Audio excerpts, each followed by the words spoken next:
Olá pessoal, eu sou Adilson Santana e antes do episódio começar, você vai ouvir uma audiodescrição minha, da minha convidada e do estúdio onde a gente gravou, para que todo mundo tenha acesso à totalidade do conteúdo. Caso você não queira ouvir, basta avançar para o minuto 1 e 10. O apresentador Adilson Santana é um homem de pele negra, cabelo cacheado, alto no topo da cabeça, usa óculos e tem uma barba curta. Está vestindo uma camiseta verde escuro e calça marrom. A cineasta e produtora cultural Carine Fiuza é uma mulher negra, cabelo cacheado, preso no topo da cabeça, usa óculos. Está vestindo um macacão branco sem mangas. No ombro esquerdo tem uma faixa com estampa africana nas cores preto, branco, vermelho e amarelo. Eles estão sentados um de frente para o outro. Entre eles, há uma mesa. Ao fundo, entre os dois, há uma televisão com a logomarca Moideia Podcast. Do lado direito do apresentador, há um painel preto com o nome do podcast em luzes de LED.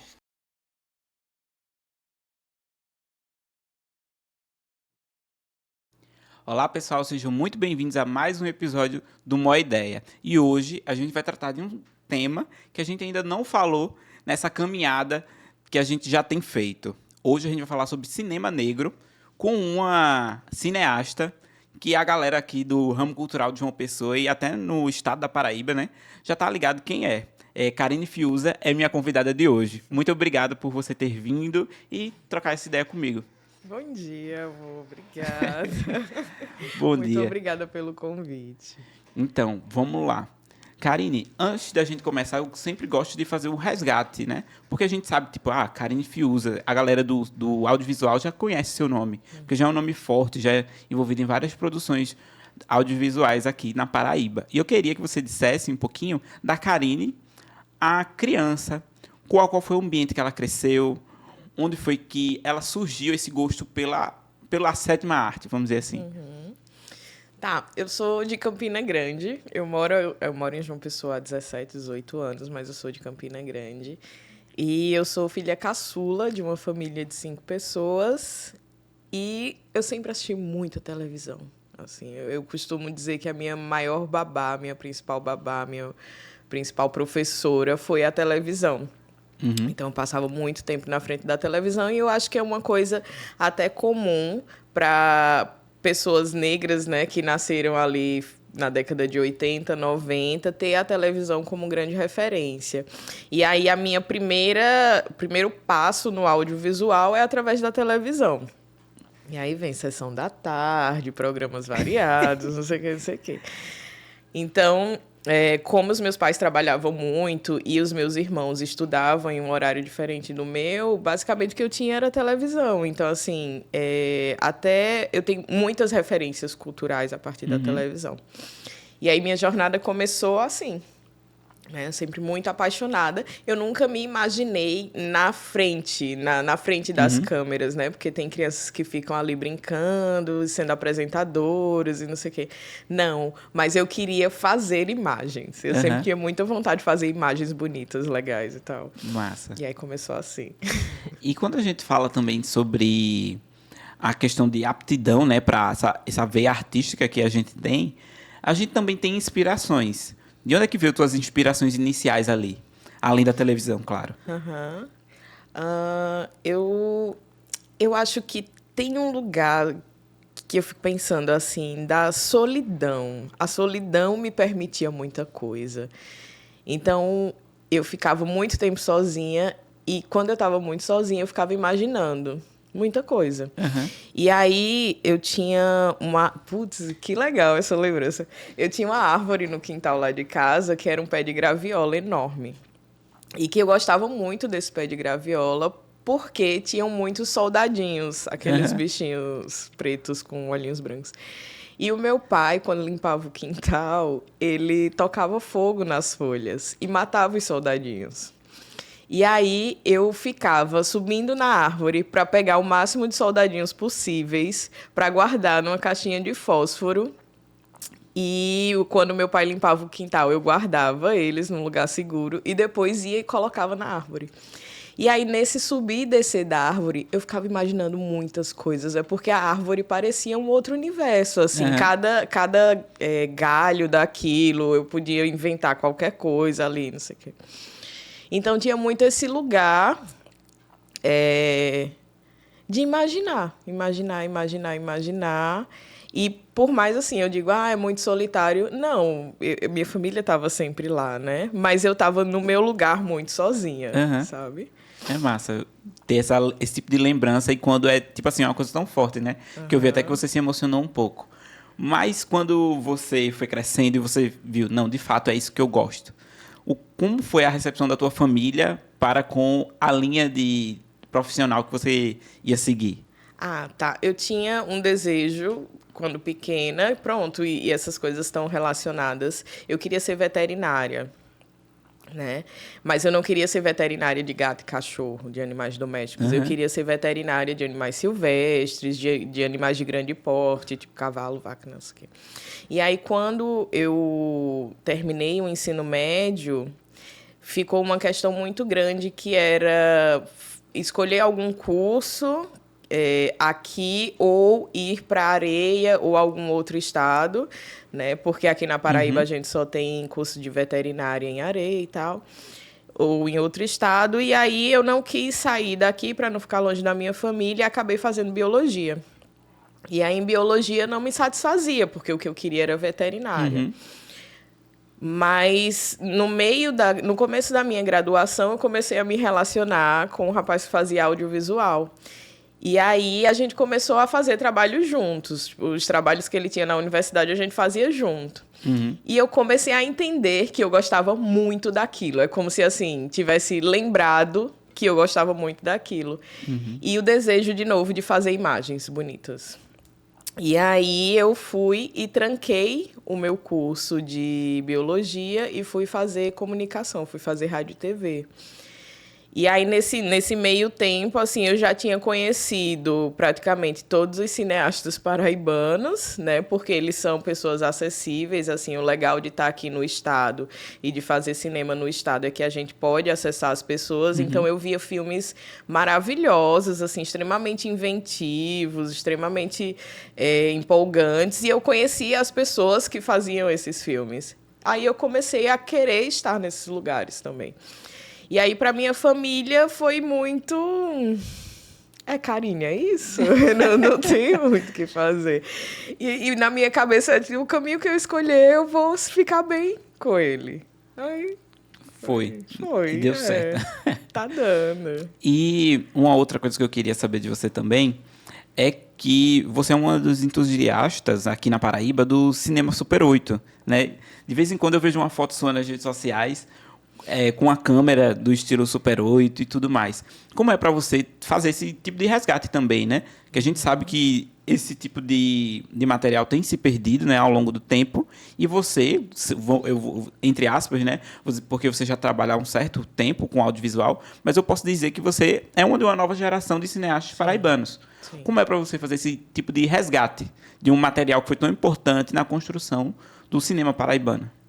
Pronto. Para explicar isso, eu vou entrar um pouquinho na história do cinema paraibano. Eu sou muito curiosa. E aí, nesse meu momento de entrada no cinema paraibano, eu quis saber sobre a história do cinema paraibano. Então, eu sempre tive muito interesse em conversas que me contassem como o cinema se desenvolveu aqui. E como eu disse anteriormente, nós temos dentro da universidade, a universidade é um lugar muito importante assim, para mim, nesse processo de formação. A maioria dos professores que nós temos de audiovisual, eles são as pessoas que fizeram e que fazem cinema aqui no estado. E aí eu comecei a entender como tinha se desenvolvido o cinema dentro do estado. O cinema começa aqui na Paraíba em 1918, e aí a gente tem Valfredo Rodrigues, tem Linduarte Noronha, nananã, e depois dessa primeira fase, a gente tem o ciclo de Super 8 na Paraíba, que é o desenvolvimento do cinema direto no mundo, né, o cinema direto que surge ali na França, e eles começam a difundir pelo mundo como uma forma de disseminação tecnológica também, né? As câmeras ficaram mais baratas, mais leves, todo o equipamento de cinema, ele passa a ser mais acessível, né? E aí o Super 8 foi um formato mais barato e mais acessível possível, que foi difundido pelo mundo inteiro. E a gente tem aqui na Paraíba um núcleo de produção em Super 8, que foi um projeto desenvolvido por Jean Rouge, e aí, para além do Brasil, foi para a África, Estados Unidos, vários lugares no mundo. E aí eu comecei a entender isso, né? Comecei a entender, estudar e acompanhar, por conta da influência que a gente tinha dos nossos professores na universidade. E dentro do Super 8, a gente começa a desenvolver ainda mais um cinema inventivo. Né? O cinema paraibano, eu digo que é um cinema de guerrilha, porque a gente nunca teve um mercado de cinema aqui, mas a gente sempre teve produções muito fortes, muito criativas, e que sempre assim ganham destaque nacional, mundial. E eu achava incrível, acho incrível, incrível, incrível. E aí, quando recentemente, 2 cineastas daqui, Jean Orsini e Maria Benaglia, desenvolveram um projeto de revitalização do Super 8 na Paraíba, que era pegar filmes Super 8, disponibilizar filmes e câmeras para alguns cineastas, 8 cineastas, e eu fui uma dessas 8 cineastas. E aí, como eu já tinha um encantamento muito grande pelo Super 8 na Paraíba, e eu até hoje sinto uma lacuna muito grande com relação à representação negra dentro do Estado, ou a representação de mulheres negras dentro do Estado, a representação da subjetividade negra dentro do Estado, eu quis fazer um filme que falasse sobre isso. E aí eu criei Preciso Falar do Futuro Além-Mar, inspirado, né, pela proximidade que a gente tem com... A gente vive no extremo oriental das Américas, né? Então a gente está um ponto mais próximo de África possível. E eu sempre tenho me pensado enquanto um ser diaspórico, né? A gente está aqui, eu estou aqui, mas nós estamos em diáspora, né? E era muito uma vontade de falar sobre a vontade de conhecer lá, de estar lá, de fazer essas trocas. E aí eu fiz esse filme, que é com Norma Góes, que é uma das maiores referências negras que a gente tem aqui no Estado. Assim, é uma mulher impecável em todos os sentidos. E aí eu trouxe Norma para fazer esse filme. E a gente fala sobre a grandiosidade da mulher, sobre o desejo de vida, sobre construção de família. E aí eu estou circulando no Super 8 com isso. Aí tem uma outra coisa do Super 8 que para mim é muito interessante, que é no desenvolvimento, eu estou mestrando agora, né?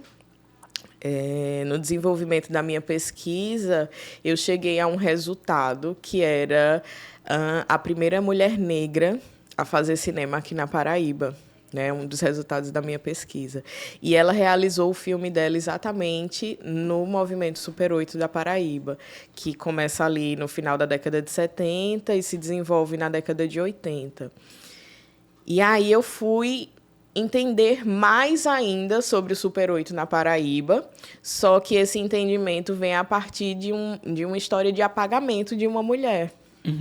Né?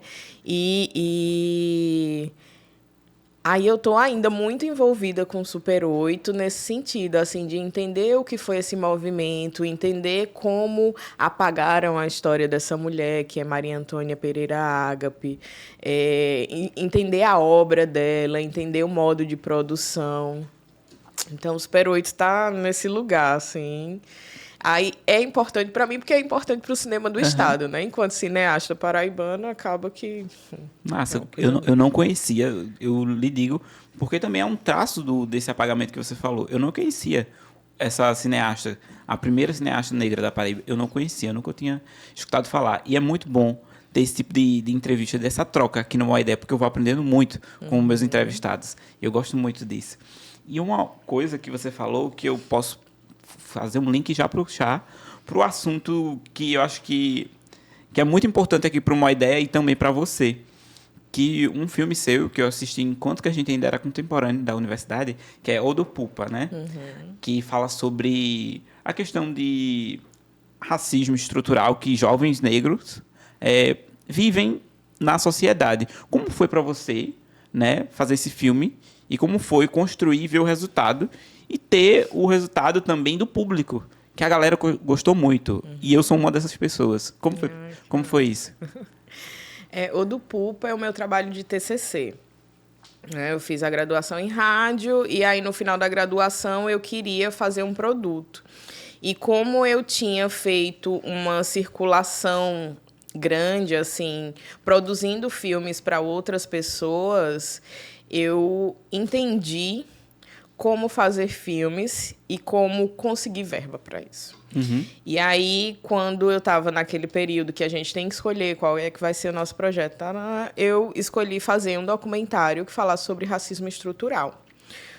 Porque o racismo estrutural ele teve uma grande influência na minha vida, na vida da minha família, porque eu perdi um irmão quando eu tinha 15 anos, ele tinha 21 anos, e meu irmão foi vítima de um acidente de trabalho. E aí, isso me marcou muito, né? O meu irmão, a gente estava numa fase da vida que a gente precisava de dinheiro, meu irmão estava trabalhando, meu irmão, na verdade, trabalhava desde os 15 anos, e ele teve uma demissão e começou a trabalhar como entregador de botijões de gás. E aí, numa dessas entregas, houve um incêndio e o meu irmão ficou tentando apagar esse incêndio e faleceu, né? Tipo, queimou 60% do corpo, ficou no hospital mais de uns 9 dias, e faleceu. E depois de algum tempo, eu entendi que a morte do meu irmão não era uma coisa casual, que era uma questão de estruturação do racismo no Brasil. E que a morte dele fazia parte do genocídio do povo brasileiro, assim como Abdias Nascimento fala no livro dele. Então, era muito assim, olhar para a minha história, entender o quanto tinha de influência social na história da minha família, e eu queria falar sobre isso. Só que eu não queria falar sobre isso, sobre a morte do meu irmão, porque é uma coisa triste. Né? Foi muito triste para mim, foi muito traumático para mim e para minha família. E aí eu queria falar sobre algo que pudesse ser maior do que isso. E aí eu fui para uma feira de mercado em Salvador, mercado audiovisual em Salvador, e eu conheci 2 jovens negros de 21 anos que trabalhavam num bar na orla de Salvador e que, assim, viviam num estado de vulnerabilidade, tal qual meu irmão. E aí eu fiquei muito chocada, não é chocada, mas assim, tipo, deu um start na minha cabeça de, velho, isso acontece com milhões de pessoas no Brasil, porque é uma questão estrutural. E aí eu quero falar sobre isso. Só que eu quero falar sobre isso e alcançar o maior número de pessoas possíveis. E aí eu fiz esse filme para televisão. Porque como eu já tinha feito toda uma circulação e um entendimento dentro do circuito independente de cinema no Brasil, eu sabia que um filme, quando vai para um festival de cinema, ele é visto ali por, no máximo, 500 pessoas. Dependendo do tamanho do festival, eu vou até 3.000 pessoas. Mas eu não queria fazer o meu trabalho de conclusão de curso para que 1.000 pessoas vissem. Eu queria que o Brasil inteiro visse. Aí eu escrevi no edital da Fundação Roberto Marinho, que é a dona da Globo, do Canal Futuro e vários outros empreendimentos. E foi aprovado. E aí começou o meu desafio para fazer o filme, né? Porque eu tinha que ir para Salvador para gravar com aqueles jovens, e eu poderia gravar em qualquer lugar do Brasil, mas Salvador tem uma questão que para mim é muito forte, porque eu já morei em Salvador, enfim, é a cidade negra, é a cidade mais negra do Brasil, enfim. E aí o projeto foi aprovado, consegui financiamento e comecei a gravar. E conhecer também os meus personagens, né? Porque, assim, era muito fácil a gente conversar. Porque a gente vinha exatamente de um mesmo lugar. A única diferença era que eu estava com a possibilidade de comunicar sobre nossas vidas. A única diferença entre eu, Kaique e Luiz era essa. Enquanto eles ainda estavam num lugar de vulnerabilidade, trabalhando na orla de Salvador, ganhando muito mal, tendo que passar a noite inteira acordado, sair de casa de noite, voltar para casa de madrugada, morar na periferia de Salvador, num bairro extremamente violento, eu já não estava mais nessas condições. Né? E através do estudo, da educação, eu tinha transcendido isso, mas eles estavam e a gente conseguia dialogar ainda e conseguia fazer com que o nosso diálogo chegasse para mais pessoas. E aí o do Pupa nasce assim. E aí eu fui para Salvador, aí tem várias questões assim de conseguir autorização para gravar dentro do restaurante, porque são questões tão delicadas que às vezes é difícil a gente explicar para as pessoas e fazer com que elas aceitem, porque assim, o do Pupa tem isso. Para mim foi muito tenso gravar no restaurante, por exemplo, porque eu precisava ter as imagens e eu precisava que eles permitissem que eu gravasse. Além de se abster, né, de coisa errada que a pessoa, querendo ou não, vê uma coisa ou outra, assim, né? Não, uma coisa ou outra, a gente vê várias coisas, várias coisas. E aí tinha uma outra questão que era, eu estava escolhendo falar sobre homens. E isso foi uma questão muito pesada para mim, né? Porque se espera, e aí dentro de uma ideia do feminismo, e nananana, que a gente fale sobre mulheres, nananana.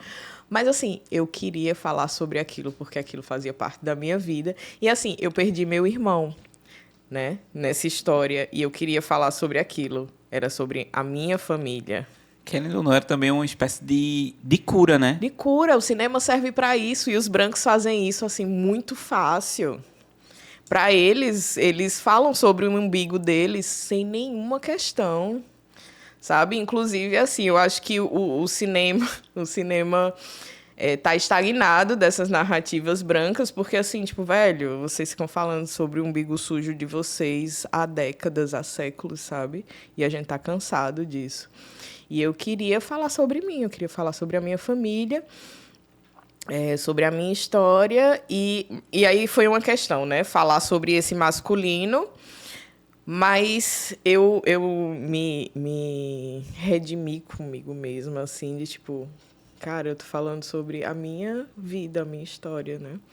Sim, aí fui para Salvador, gravei, foi massa, foi difícil por várias questões. Assim, era um filme de denúncia também. Então, eu fui para dentro de um restaurante em Salvador, um restaurante super famoso, chique, não sei o quê, mostrar as disparidades de raça que a gente tinha lá.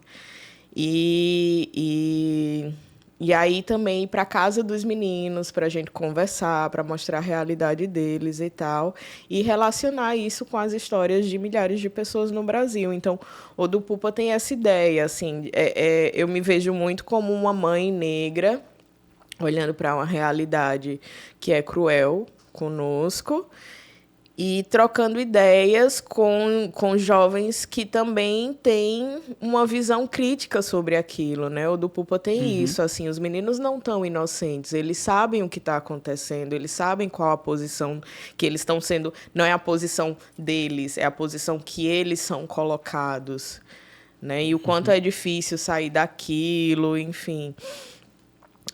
e aí esse filme passou no Canal Futura, ainda tá... e eu falando aqui... Falar mesmo. E passou no Canal Futura, passou na Globo. Então, minha primeira janela de exibição... E aí eu tenho muito orgulho disso, assim, porque foi pensado para que isso acontecesse dessa forma, foi a televisão pública brasileira. E eu retorno, de alguma forma, para a minha primeira referência, que é a televisão, que é, inclusive, o que eu deveria ver na televisão quando eu era criança, para que eu pudesse formar uma identidade, né? Uma identidade brasileira, uma identidade crítica, a partir de um produto audiovisual. Então, o do Pupa me dá esse retorno, sabe? É um filme que ele é misto, ele tem uma linguagem televisiva e uma linguagem cinematográfica, e foi muito difícil fazer isso. Assim, eu passei muito tempo na edição do filme, para que eu conseguisse fazer esse link, que não me perdesse. Mas eu achei ele maravilhoso e ele circulou assim durante anos em festivais e mostras de cinema. Hoje ele ainda circula bastante, principalmente em escolas. Foi para a televisão, passou na Globo, Canal Futura, passou na TV Pública da Bahia, na TV Pública de Pernambuco.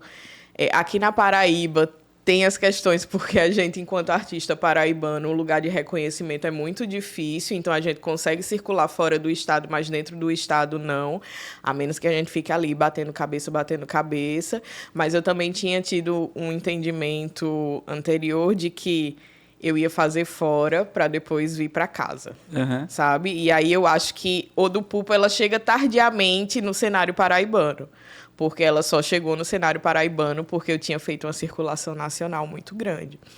E aí eu fui para a França com esse filme, eu fui para a África com esse filme. Então, assim, é um filme que está rendendo ainda.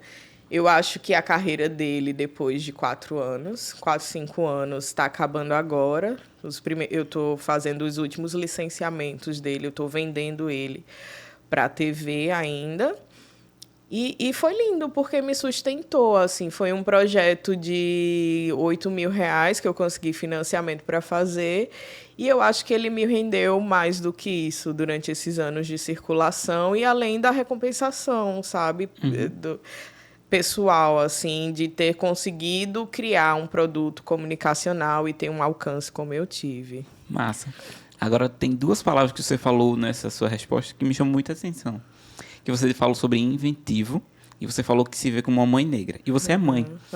E eu fazendo uma pesquisa sobre o seu perfil, sobre suas coisas, né? Eu vi que você coloca sua filha para participar muito de alguns vídeos experimentais que vocês fazem até em casa. Eu acho que algum desses que eu vi foi até durante a pandemia, se eu não estiver enganado. Como é para você também poder fazer isso e ensinar a sua filha de uma certa maneira a se entender como uma criança negra, a participar do audiovisual e trabalhar meio que brincando ludicamente com o audiovisual, né? Contando a história dela também. Como é para você? Elisa, ela é filha de 2 cineastas, o pai dela também é cineasta, então ela nasceu dentro desse universo e ela conhece um set de filmagem desde muito pequena. Só que eu acho que na primeira infância dela, eu não tinha tanta noção da potência do lugar em que do lugar que ela ocupa, né? E aí, por exemplo, ela é uma criança que a gente leva para set desde muito pequena e ela já tem um entendimento maravilhoso sobre silêncio, sobre tempo, sobre organização, nananã. Então, assim, ela é uma pessoa do set. E aí, quando começou a pandemia, eu fiquei sem trabalho. Enfim, o cinema é uma arte coletiva. Para a gente fazer cinema, a gente precisa estar com outras pessoas. E no meio da pandemia, a gente não podia. E aí, o governo do estado lançou um edital, que era um edital emergencial, para que as pessoas produzissem filmes em casa, né, dentro das condições da pandemia. E ia receber, assim, tipo, um valor que realmente não paga uma produção, mas, assim, dentro da pandemia era o que a gente tinha. E aí eu fui e me inscrevi e fiquei pensando, poxa, eu vou ter que fazer um filme dentro de casa, o que é que eu vou fazer? E eu lia muito. Desde que minha filha é pequenininha, a gente criou o costume de dar um livro para ela todos os meses. E a gente lia todos os meses. Depois que ela começou a crescer e que a questão racial virou uma questão dentro de casa, porque ela, na escola, começou a estudar sobre a escravidão, sobre racismo, sobre várias questões, e aí ela começou a sentir medo de ser negra. Né? E eu acho que as pessoas negras passam por esse processo dentro de casa, na criação dos filhos, porque assim a gente tem uma história que é muito cruel. E a gente não quer se ver nesse lugar, né, de vulnerabilidade. E aí ela, com uns 4, 5 anos, começou a temer muito. Né? E a, inclusive, temer sobre a minha vida, porque ela é uma mulher negra de pele clara, eu sou uma mulher negra de pele escura. Então, ela me via num lugar de vulnerabilidade maior que o dela, inclusive. E aí eu comecei a construir nela uma consciência negra a partir da leitura. Então, eu comprava muitos livros que falavam sobre a história africana, que falavam sobre a negritude no Brasil. E nesse momento em que saiu o edital, no momento da pandemia, a gente estava trancado dentro de casa, a gente estava lendo muito um livro chamado Guelé 10, que conta a história de entidades africanas, que são as Yami e o Xorongá, e que há um culto iorubá para elas. E eu acho essa história belíssima, porque essa história ela fala sobre a força feminina. E eu acho que no momento que a gente estava ali, era tudo que a gente precisava. E aí eu fiz, não, a gente vai fazer um filme e vai falar sobre isso. Aí tem um outro viés que tem uma lei brasileira, que se não me engano é a lei 13.602, mas eu não tenho certeza, tem que ver o número depois, que institui o ensino, que institui a exibição de filmes nacionais nas escolas. E a gente tem uma outra lei que institui o ensino de história e cultura afro-brasileira dentro das escolas. Então, para mim, fazia muito sentido que nós produzíssemos um filme, um conteúdo audiovisual sobre a negritude, sobre a nossa afrodescendência. E pronto, aí eu fiz o projetinho lindinho lá, com base nessas duas leis. Inclusive, assim, são leis maravilhosas que nós, enquanto negros, deveremos tomar posse dela e aplicar para nossas vidas. E eu acho que é o que eu tenho feito, que você tem feito também, porque o que você está fazendo aqui em termos de comunicação parte, né, dessa ideia da negritude, enfim. E aí eu comecei a pensar como fazer esse filme. E eu comecei a ver que dentro da minha casa tinham muitos elementos de arte africano, tinham muitos elementos que a gente, através da fabulação, poderia criar. E aí eu convidei minha filha, eu fiz, filha, vamos fazer um filme. Eu tinha equipamentos em casa, porque eu já produzia, e aí a gente começou a fazer. E aí o filme Yami Conta Histórias, que é um filme que conta, né, a história das Guelé 10. E aí eu o filme começa com uma videochamada da minha filha com as amiguinhas, que era o que estava acontecendo, tipo, era a forma dela brincar com as amigas, era através de videochamada. Aí depois a gente passa, é engraçado, porque para mim é um exercício, esse filme é um exercício. E toda vez que eu lembro dele, que eu falo dele, eu fico pensando, meu Deus, que maluquice. E a gente tava brincando em casa, sabe? Brincando com o audiovisual. E aí o filme começa isso, com a videochamada dela com as amiguinhas, e aí parte para ela vendo coisinhas no celular sobre Covid, notícias de jornal, tudo que a gente estava vivendo, e depois eu vou colocar ela para dormir, que era uma coisa que acontecia, e contar essas histórias. E aí, nesse momento de contar essas histórias, eu entro num lugar da fabulação, que é como se ela tivesse dormido, e aí a gente vai conhecer a história das Guelé 10, vai conhecer a força do poder feminino, da vida e da morte, como as sociedades africanas reverenciam isso, como a música tem uma grande influência. E aí a gente ficou brincando, criando imagens, animando objetos de decoração da casa para poder servir de personagem para a gente, porque só tínhamos nós duas e a gente não tinha como chamar ninguém, então a gente ficava brincando com isso. E aí a gente lançou o filme e, por surpresa, ficou muito bom. Tipo, é muito empolgante, eu fiquei muito feliz, porque eu já tinha muita vontade de fazer um filme infantil. E aí eu consegui, e é um filme que deixa as crianças hipnotizadas, sabe? Elas ficam reassistindo, pela própria história das Yamis, que elas são seres míticos, né? Então tem um encantamento sobre elas, e a forma que a gente fez o filme ficou muito legal. Então a trilha sonora, ela é com base em ritmos africanos, a linguagem utilizada também, e aí a gente vai criando referências de força feminina. Tem muita força feminina, muita beleza feminina negra, por exemplo, tipo, não sou bela por acaso, e aí eu explorei isso, sabe?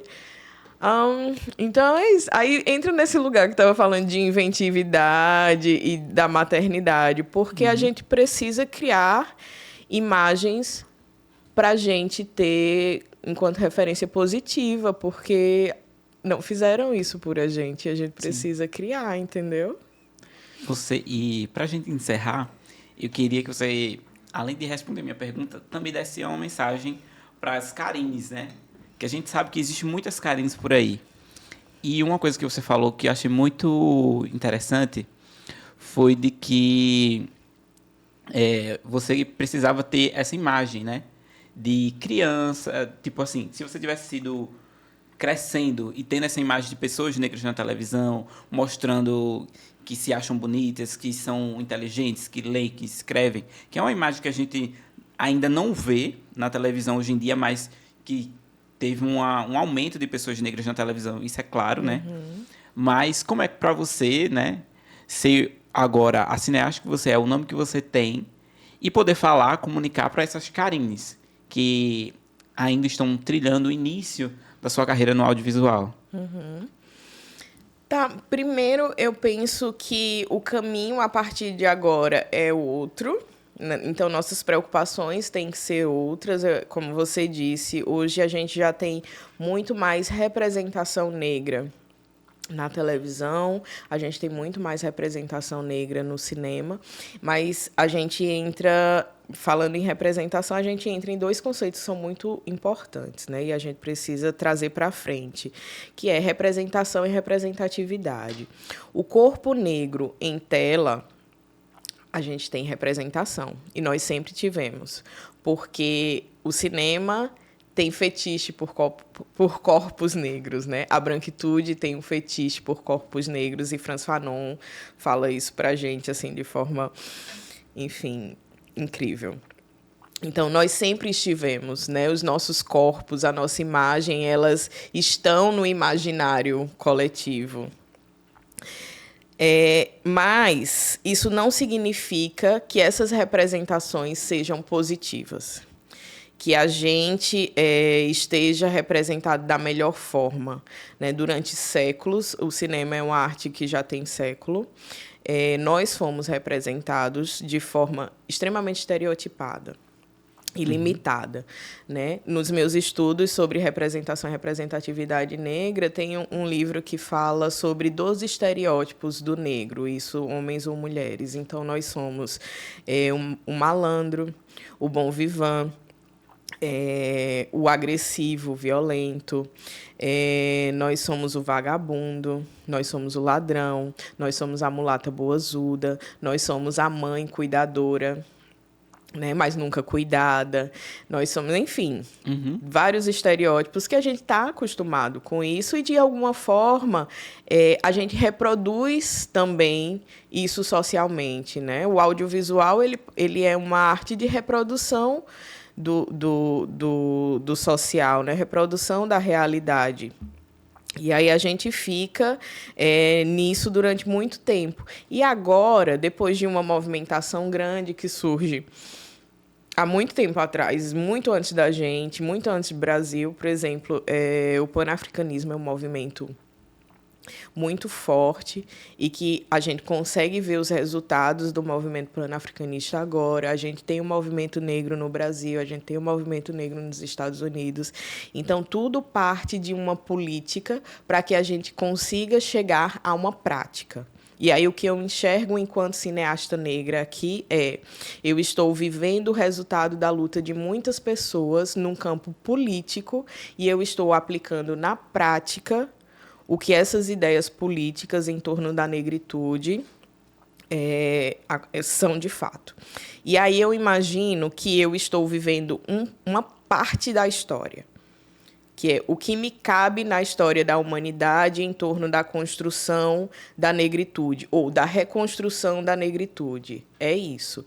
Enquanto comunicóloga, enquanto cineasta, enquanto mãe, o que eu vou produzir é isso. Os próximos passos serão dados, mas não por mim, serão dados por outras pessoas. Mas eu espero que os passos que eu dei até agora sirvam de alicerce para a construção dessas outras pessoas, para que o que eu passei de dificuldade, elas não precisem passar e que a gente possa viver uma outra realidade que, inclusive, eu nem sei dizer qual. Porque a gente está fazendo agora. Uhum. O que o tempo permitiu para a gente, o que a nossa maturidade permitiu para a gente. Mas o que vai vir no futuro, a gente espera que seja melhor. E vai ser, porque o que a gente está fazendo é bom. E se o que a gente está fazendo é bom, o que vier para frente vai ser melhor ainda. Mas eu não sei dizer. Agora sim, espero que seja mais fácil. Porque foi muito difícil chegar aqui. Entendeu? A resposta foi sensacional, completa, tem tudo. É uma aula isso aqui, gente. É uma aula, não é uma entrevista. E agora, né, para encerrar, eu queria agradecer você de ter vindo, ter aceitado, trocado essa ideia e contado também um pouquinho da sua história e um pouquinho do que você sabe sobre o audiovisual e sobre a sua pesquisa. Estou muito agradecido e eu peço obrigado a você. Ai, eu que agradeço. Parabéns pelo seu trabalho. Eu fiquei, assim, muito feliz. A gente se encontrou num momento ali na universidade e aí eu fico acompanhando as coisas e quando eu vi que você estava com um projeto que também era um projeto que está relacionado ao meu. Eu acho que, enquanto comunicólogos, a gente está fazendo um trabalho incrível. Parabéns também. Fico muito grata de estar aqui. E é isso. Obrigado, viu? Obrigada, eu que agradeço. Então, pessoal, esse foi mais um episódio do Mó Ideia. E você já sabe, né? Curte a gente no Instagram, favorita a gente no Spotify e se inscreve aqui no YouTube. Até uma próxima semana. Tchau. Fui. Realizado com recursos da Lei Paulo Gustavo, Operacionalização, Secretaria de Estado da Cultura, Governo do Estado da Paraíba. Paraíba, 19 de setembro de 2024.